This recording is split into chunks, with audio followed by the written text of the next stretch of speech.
Greetings. Welcome to my presentation on August Leimbach. In the future of the presentation, I will reference August Leimbach as ALL during the presentation. Let me introduce you to a great early American girl, the Madonna of the Trail. She is 93 years old, has 11 sisters, all identical in appearance. Some are well preserved, some are not. All 12 have been gifted with a super height of 16 feet. However, all have weight problems of 5 tons, including their enormous base. They know America well. They live along the old wagon trails from Bethesda, Maryland to Upton, California. I would like to introduce you to August Leimbach, my grandfather, whose artistic concept and architectural sculptural training, along with leaders and members of the Daughters of the American Revolution and Judge Harry S. Truman, made this all possible. August Leimbach was born on February 12, 1882, in the small village of Elberfeld, Germany, and was one of 4 brothers. For economic reasons, the family moved 300 kilometers southeast to Kaltenordheim, Germany. At the age of 14, he was tested and sent to an art school in Kaltenordheim to learn art and eventually Holzschnitzen, which is wood carving. By the age of 18, he excels, and he is encouraged to go to Stuttgart and Hamburg for advanced art training in college. In 1902 through 1904, he was in the military in the Jaeger Battalion in Wartenburg, Germany, which is now Poland. His unit did not wear the typical pointed helmets of the Kaiser military, but instead wore green flannel hats and tunic attire. Their duties were to oversee the game stock on the estate grounds of the Kaiser.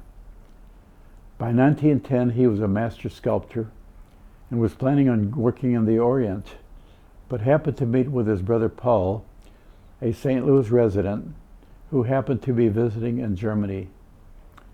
Paul said that a wonderful World's Fair had ended in St. Louis, but there seemed to be much more work to be had in St. Louis. So Al decided to come to St. Louis, and as on his way to St. Louis, he was astonished when on a train outside of Philadelphia, a conductor did not allow him to speak German.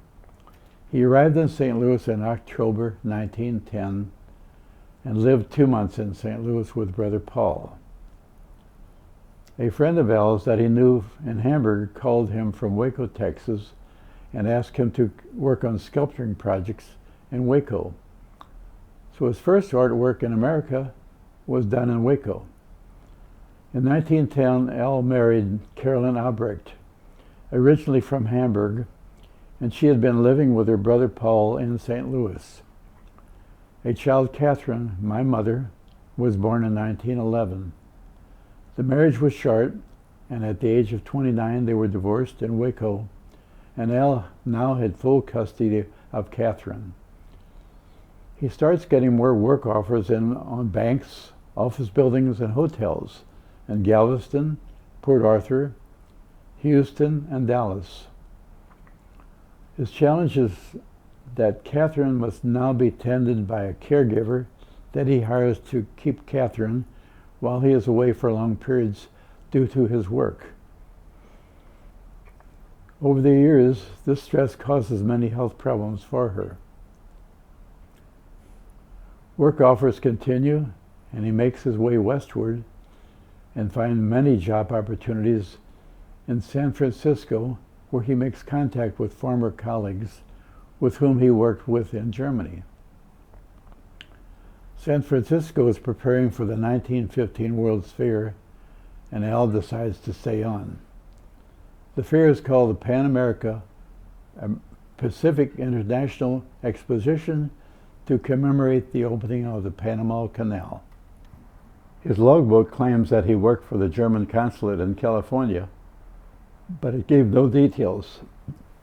His work wound down at the fair. He found work in Sacramento and Salt Lake City, He then came back to the Midwest, to Wisconsin, and eventually to St. Louis to work.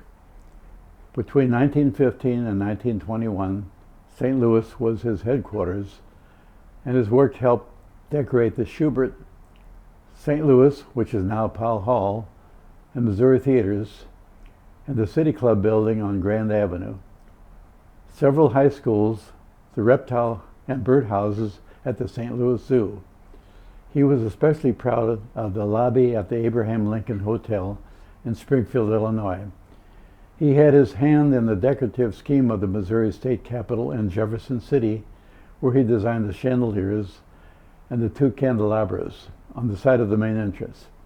He left to return to Kaltenordheim in 1921 to visit, and while there he carved a wooden plaque on which he placed the names of all members of a Turnverein society that were killed in World War I.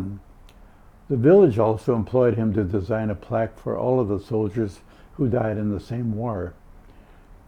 While there he married his second wife, Frieda Denner, who bore a daughter, Elsa, and after returning to St. Louis, a son, Rudy, was born.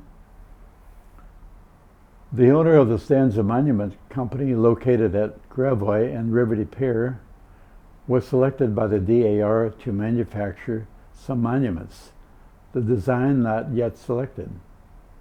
Mr. Stanza, a personal friend of Al's, suggested that he submit a design for the DAR. However, he had only 3 days to do so. The design was to be a tribute to the early pioneer woman during the westward movement. Al's western experiences gave him much of the insight into the pioneer spirit of our early settlers, which will prove useful in his upcoming work. A simple sketch of his proposal was submitted and was liked. On the third day, Mrs. John Trigg Moss, chairman of the committee to select a design, came to his home to view the clay model that he created in 3 days. She liked it very much. The next day she went to Washington, D.C., and a few days later Al received a telegram and was instructed to send the model there. A few days later he received another telegram that his design had been selected. This now set some wheels into motion. He must first find a location to work on the 12-foot high clay project. His friend Stanza had a friend named Roseboro that also had a monument company located at River Pier and Watson Road, and he had a building located at Gravois and Lockborough that was tall enough to accommodate the large monument. Al needs full concentration on his work, so he sends his wife Frieda, their 2 children, and my mother back to Kaltenordheim to live while he devotes his full time and energy to the Madonna project. The clay Madonna was finished sometime in 1927, and a mold was made by the Stanza Company of the 12-foot high original. The first Madonna is cast using a red granite aggregate. All but 2 were dedicated in 1928. DAR members of each of the 12 states selected for a monument had to raise the money for the purchase of a monument themselves. The monuments were removed by rail car and trucked to respective sites. At each dedication was a man named Judge Harry S. Truman. Harry had been involved as a member of the National Old Trails Committee and worked closely with Mrs. Moss from the beginning idea of a pioneer woman marker. Each DAR state selected for a monument had to raise its own funding. Al was paid $1,000 each for each monument and now was recognized worldwide for his works. After his family returned from Germany, he stayed in St. Louis and continued his work locally by teaching art classes at Washington University, painting oil portraits, and Missouri landscapes. He continued his wood carving, and I remember a massive chair and 2 dwarves with wheelbarrows at his home, art studio, located in the 2300 block of Virginia, and I remember an 8-foot diameter painting of Christ at the Rock of Gethsemane towering over me. He had art shows at the German House on Lafayette and Jefferson Avenues. The name was later changed to the St. Louis House during World War II. He was involved in several German cultural organizations and had daily walks in Tar Grove Park and Shaw's Garden. When Al came to America, he was admitted as a registered alien. His registration document contained his picture and thumbprint. And whenever he moved, the chief of police and postmaster had to sign off in the booklet. This happened even if he only moved 2 blocks away. Al spoke fluent English, but some reason never became an American citizen. Later, this worked against him as tension between Germany and America increased. Al lived next door to a neighbor that was involved in St. Louis politics, and he did not like Al, perhaps of his heritage, activities, or jealous of his success. He was given the choice by federal officials to accept deportation, or he and his family would be sent to an internment camp, which were located in Wisconsin and Texas. He felt that there might be work opportunities in Germany, and for the welfare of his family, chose to return to Germany. His children, Rudy and Elsa, were 15 and 18 years old. Both had graduated from Shenandoah Grade School and were both attending Roosevelt High School, the same schools that I attended. When I was 5 years old, I remember a cold day in March 1938 on our back porch. All family members were nicely dressed, and they came to say goodbye and return to Kaltenordheim. Elsa was enrolled in an architectural college in Jena, and after Rudy finished high school, he was enrolled in engineering school also in Jena. Kaltenordheim, being a very small village, was spared bombing, but hardships with food and living conditions were felt daily. Throughout the war, my parents received periodic V-mail letters from Germany via the Red Cross to let us know of their conditions and needs. These letters were usually one page and were written on a thin onion skin paper. My father earned $25 per week as a commercial artist, so additional funds were needed to buy supplies for care packages. We had many of Al's oil paintings in our home, so Mom would run an ad in the local newspaper to sell his paintings for care packages funding. She sold them typically for $35 to $40 each, and this was the approximate cost to send a package, and we did this 5 to 6 times per year. The packages always contained cigarettes and coffee, which was the main commodity of the black market. This was used for bartering purposes during the war, and we sent one thing they could not get, and that was vulcanizing material for their dentures. Back in St. Louis, as the war grew more intense, neighbors knew we were sending these care packages to Al in Germany, and a few expressed resentment against my family and me. One called me a little Nazi. I was about 10 years old. Another next door always hollered over the fence, "Go back to Germany." Most neighbors on the block were from European descent, and since they also had relatives in Europe, they fully understood.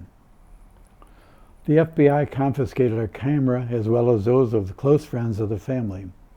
Heaven forbid if you ever had a shortwave receiver of any sorts.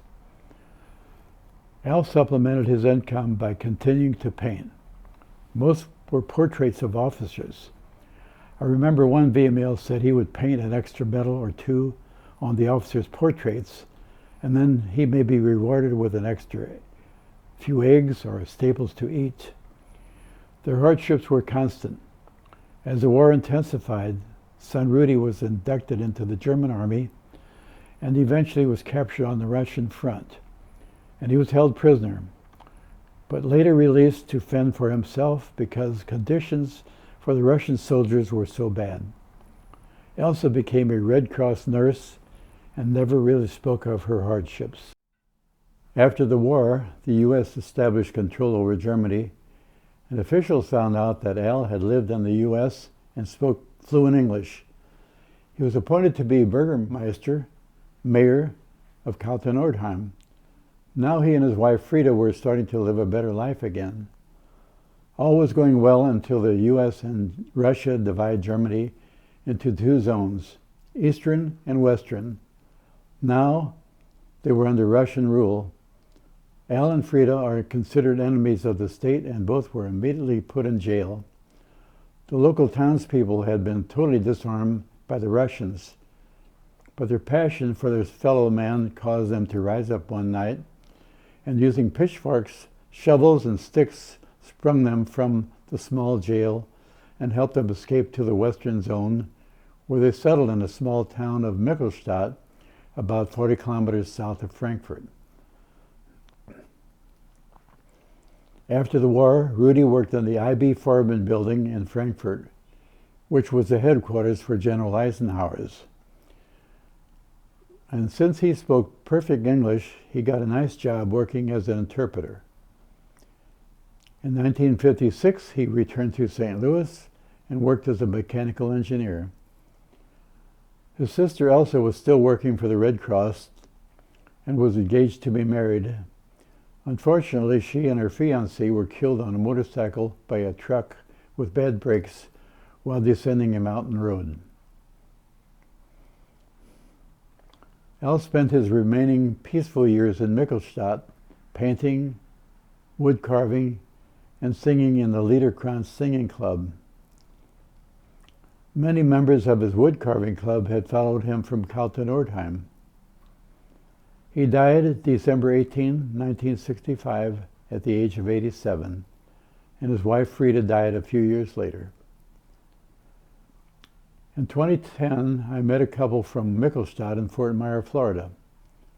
They connected me with a man that knew Al there, and that man sent me a picture of him holding an oil painting that Al had painted that now hangs in the Rathaus, City Hall of Michelstadt.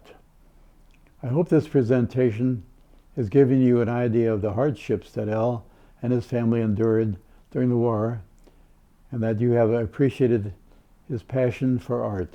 Thank you very much.